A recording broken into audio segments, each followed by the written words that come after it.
Quand faut-il faire la coupure hivernale? Je réponds aujourd'hui à cette question pour Cyclisme Attitude. Bonjour, très heureux de vous retrouver sur Cyclisme Attitude. Je suis Richard Patrosso, coureur cycliste ultra.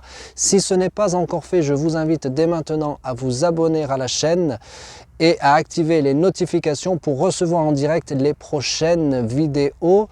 Aujourd'hui, je continue de répondre à la question comment réussir sa coupure hivernale. Une précédente vidéo a été publiée, elle répond à la question faut-il faire oui ou non la coupure hivernale. Aujourd'hui, je vais vous dire quand il faut la faire. Est-ce qu'il faut la faire en septembre, en octobre, en novembre, en décembre? La première chose à savoir, c'est que s'il faut la faire en hiver, il ne faut pas la faire après le 31 décembre. La coupure hivernale se fait en fin de saison.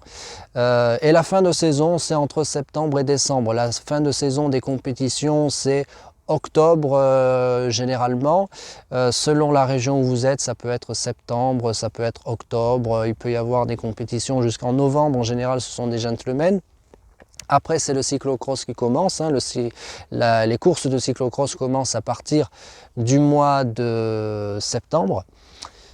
Donc, après, bien sûr, selon votre pratique, si vous faites des cyclosportives, eh ben, c'est vrai, vous pouvez en avoir jusqu'en novembre. Tout du moins, je parle là pour l'Europe et notamment la France. Maintenant, il est vrai que avec la mondialisation du cyclisme depuis une vingtaine d'années, eh bien, vous pouvez trouver des compétitions cyclosportives de janvier à décembre sur toute la planète.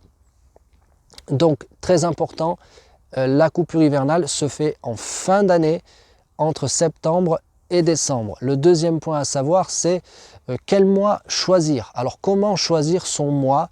Eh bien, pour cela, il faut vérifier votre pratique, votre temps de pratique du vélo. Est-ce que vous faites du vélo, que vous ayez commencé le vélo ou non?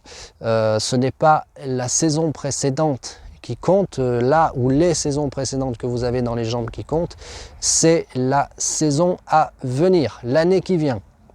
La coupure hivernale permet de tenir dans le temps, la coupure hivernale permet de tenir mentalement et physiquement dans le temps. Donc c'est la saison prochaine qui vient. Pour savoir si vous devez couper en septembre, en octobre, en novembre ou en décembre, moi je vous conseille de regarder votre état de forme. Votre état de forme mentale et physique. Est-ce que votre mental supporte encore le vélo ou est-ce qu'il n'en peut plus?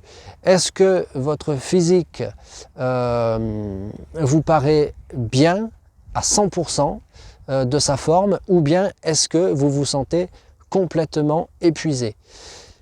Ensuite, le troisième point pour savoir quand faire votre coupure hivernale, eh bien c'est l'objectif, votre objectif ou vos objectifs.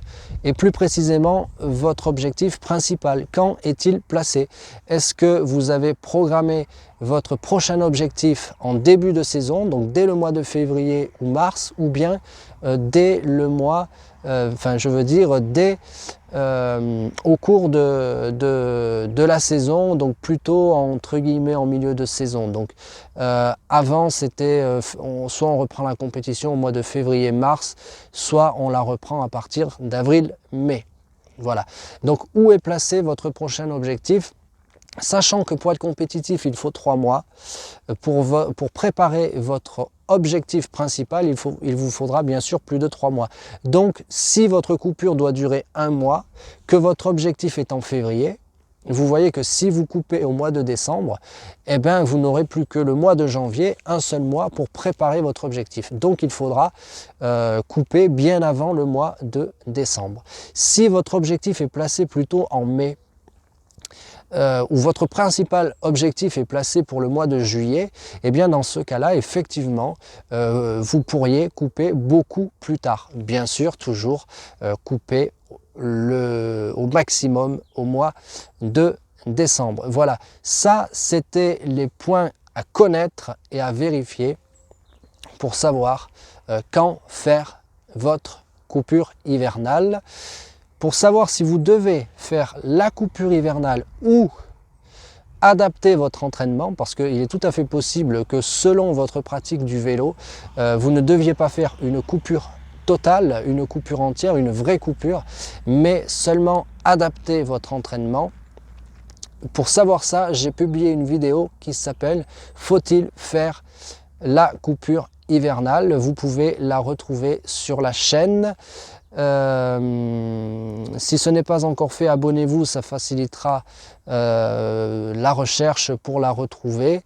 Si cette vidéo vous a plu, je vous invite à la liker et à la partager à d'autres passionnés de vélo, car le vélo, c'est vrai, c'est le sport le plus beau du monde et nous avons raison de l'aimer et de le pratiquer.